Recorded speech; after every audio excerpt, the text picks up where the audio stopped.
どうも、ダイキングです。本日も動画見ていただき、ありがとうございます。ありがとうございます。今回はですね、M2MacBook Air、2週間使ってみて、実際どうだったのかっていうところをですね、今回はね、正直にお話ししたいかなと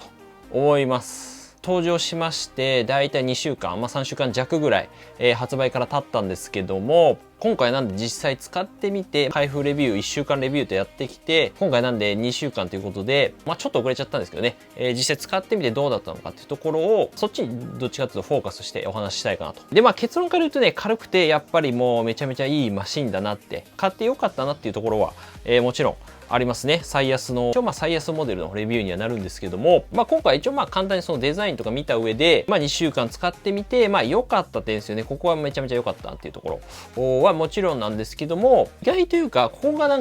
意外と使ってみていまいちだったなみたいな、ところももちろん出てきましたので、だいたい5つぐらいですかね、ざっくり言うと。はい。今ちょっと雷すごいんですけども、はい。なんでちょっと正直にね、お話ししたいと思いますので、ぜひ今ちょっと MacBook Air 気になってるなとか、Mac どうやって選ぼうかなみたいなところね、参考になると思いますので、ぜひね、最後まで、見ていただければなと思います。で、ちょうどね、今、ここにあるんですけど、ミッドナイトをですね、M2 MacBook Air の、ほぼフルスペックのモデルも届いたので、そちらもね、次回の動画でお話ししようと思いますので、ぜひね、ちょっとチャンネル登録してですね、あと横の辻ベルを押してね、じゃあ見逃さないのでお待ちいただければなと思います。あとチャンネル登録忘れてたなっていつも見てるけど、登録してなかったなみたいなことってね、僕もあったりするんで、はい、ぜひ押すだけなんでね、お願いします。ありがとうございます。ボタン押してくれましたね。はい。ということで準備は大丈夫でしょうか？ではね、始めていきたいと思うんですけども、まずはちょっとね、サクッとデザイン、見たいと思います。今回、約5年ぶりにですね、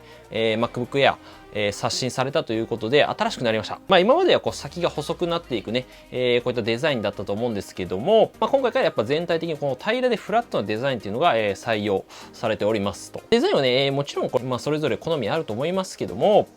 個人的にはやっぱり昔のね、やっぱ MacBook ですね、レトロな感じを思わせつつも、やっぱその中にも今のやっぱ現代的なその雰囲気っていうんですかね、そういうのを混ぜ合わせながら、僕自体はね、結構使いやすくていいなと思いました。特にやっぱ薄さと軽さっていうのがね、特徴だと思うんですが、ここについては非常にね、もう正義だなっていうね、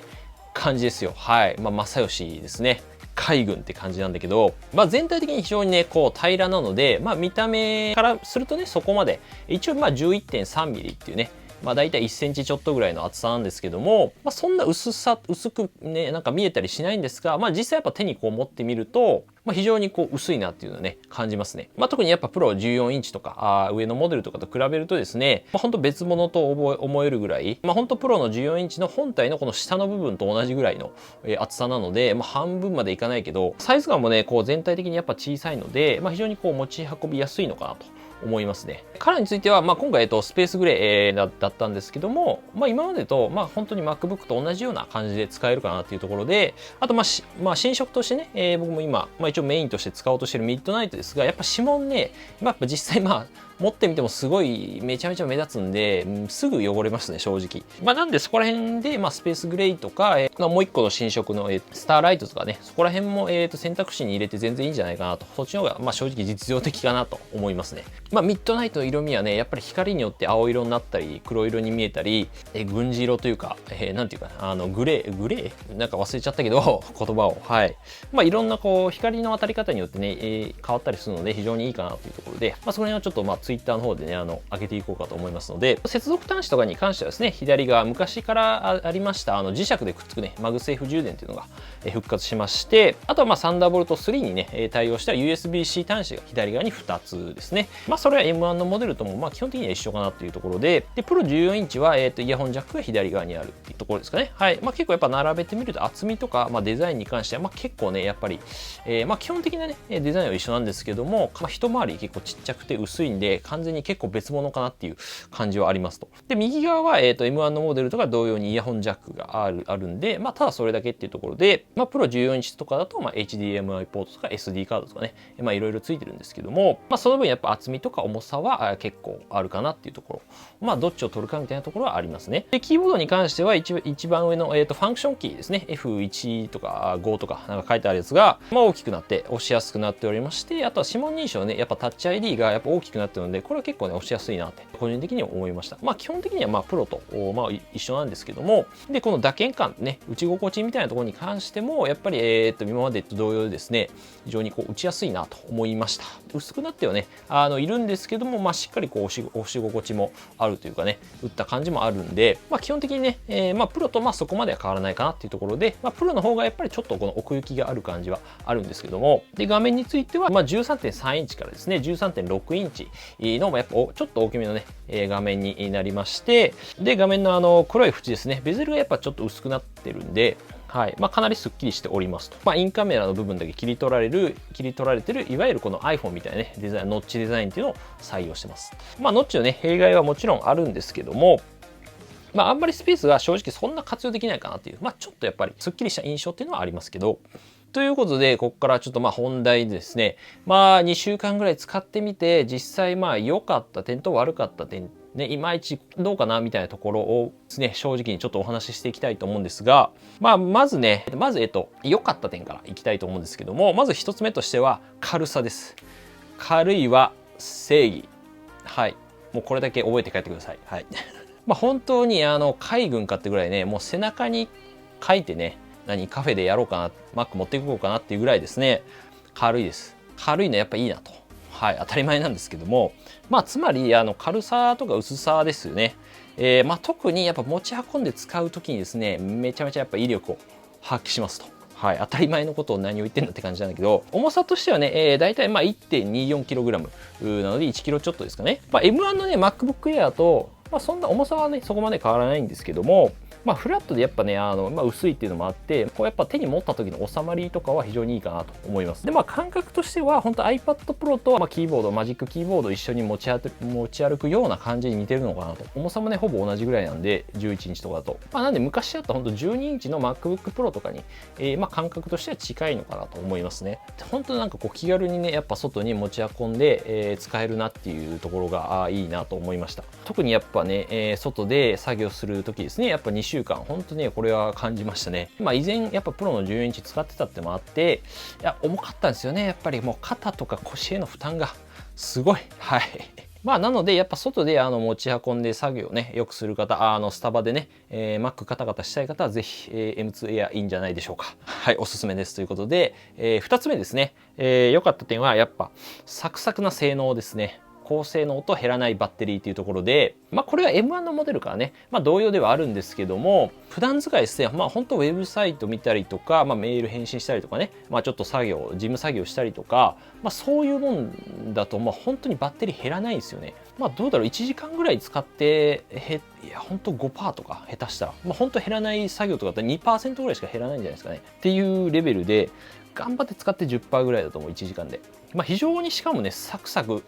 動いてくれるんで、まあここに関してはね、やっぱちょっとまあ画面がやっぱ M1 からね、広くなってるってこともありますし、最安モデルとかであっても、まあ基本的にね、そこのシングルコアかな、その中身の性能自体は基本的にはね、一緒なので、サクサク感をね、味わえるんじゃないかなと思います。で、バッテリー持ちに関しても M1 と同様にですね、まあワイヤレットインターネット使う場合で、閲覧で、まあ一応最大15時間で、動画も同じくらいの時間ですかね、18時間とかだったかな、ちょっと忘れちゃったんですけど、まあ使えるんで、まあもちろん使い方によりますけども、まあ1日ね、100% から使って、まあバッテリーがじゃあなくなっちゃうみたいなことは、まあないかなっていうね、まあ本当テキストベースとかの作業であれば2、3日ぐらいはね、全然充電しなくても使えるかなという感じですね。まあなのでいつもちょっと充電器持ち歩いて充電してるみたいな方ですね、まあ特に以前のそのインテル版みたいなを使ってるね、Mac ユーザーの方は買い替えると多分感動するレベルというか、いや、充電器なんで持ち歩いてたんやみたいなね、レベルになると思いますので、ぜひ検討してみるといいんじゃないかなと思います。はい。で、3つ目ですね。メモリ 8GB についてですね、これ割と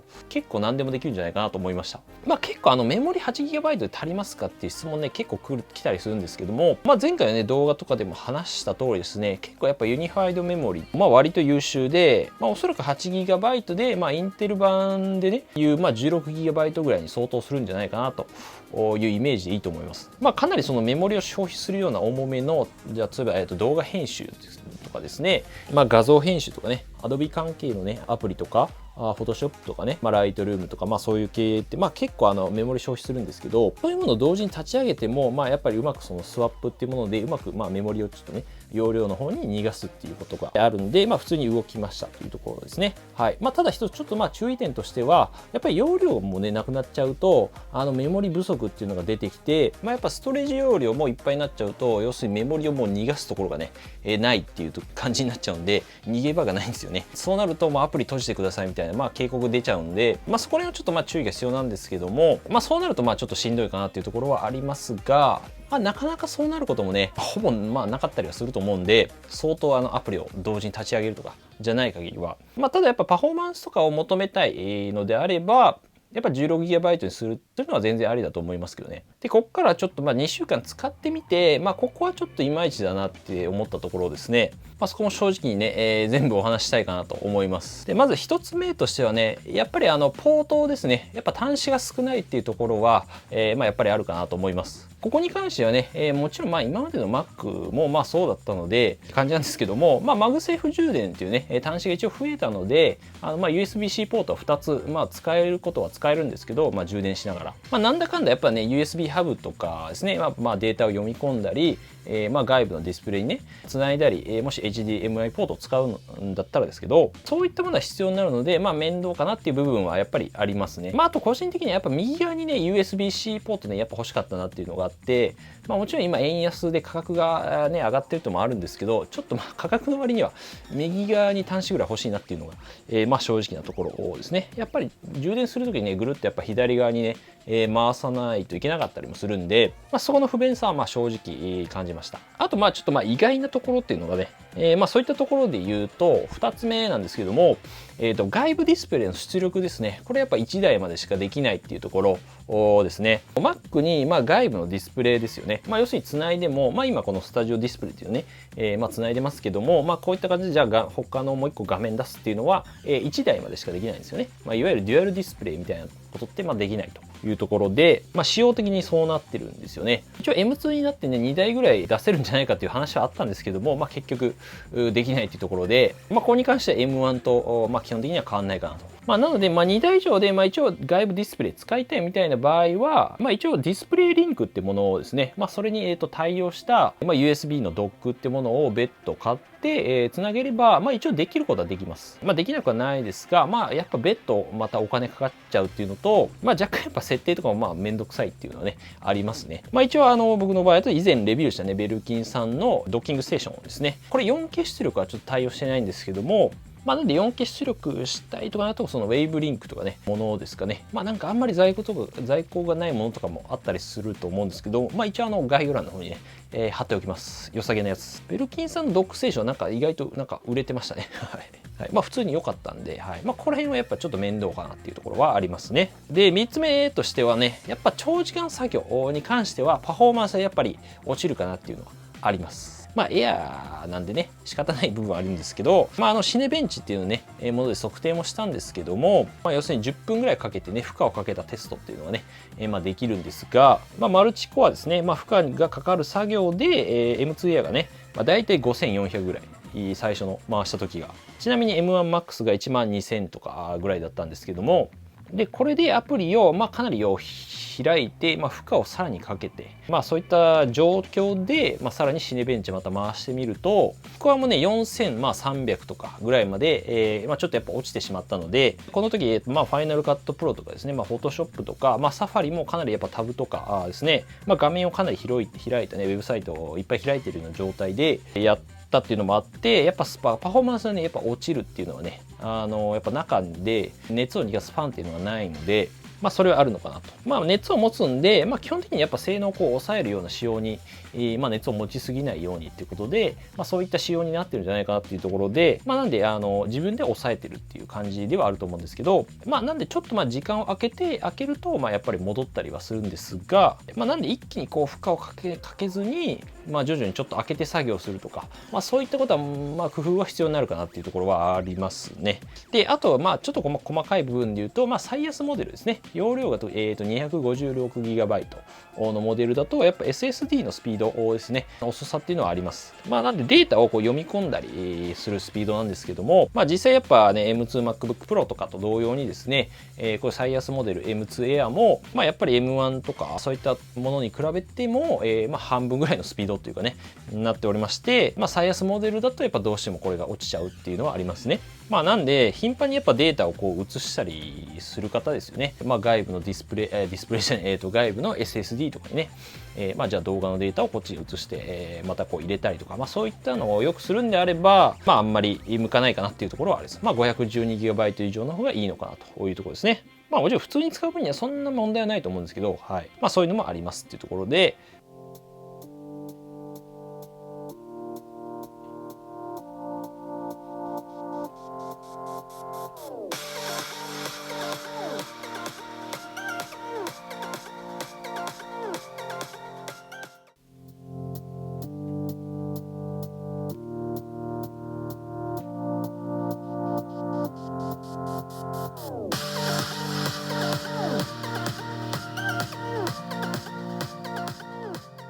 で最後5つ目としては、スピーカーですね。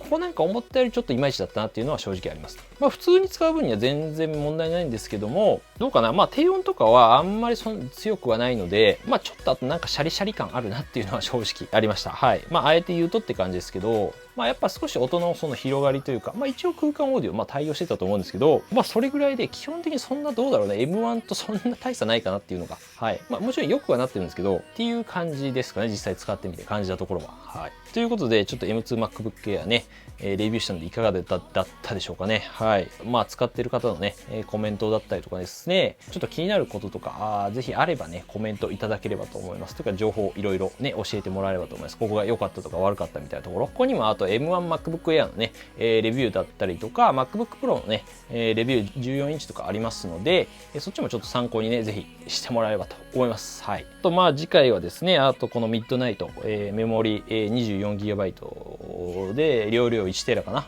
10コア GPU のほぼフルスペックの届きましたので、ミッドナイトのそのデザインとか含めてね、動画出しますので、ぜひね、チャンネル登録でね、横の通知ボタンを押してお待ちいただければと思います。はい。また次回の動画でお会いしましょう。良い一日お過ごしください。バイバイ。今日はもう雨がえぐいですが、いやでもミッドナイト届いてるけどめっちゃかっけえわ。指紋がでもえぐい。でもパッと見ね言われたのが、あれWindows ですかみたいな確かにちょっと黒っぽいんで、ただ後ろ見るとこのリンゴマークついてるっていうね、どういうことみたいな、なるって言われたりもしたけど、マジでかっこいい。ちょっとこいつでね、同じような作業、プロでやってたのと同じような作業をね、ちょっと今やってるんで、次回お楽しみに。指紋以外は最高な気がする。よし、熱っ。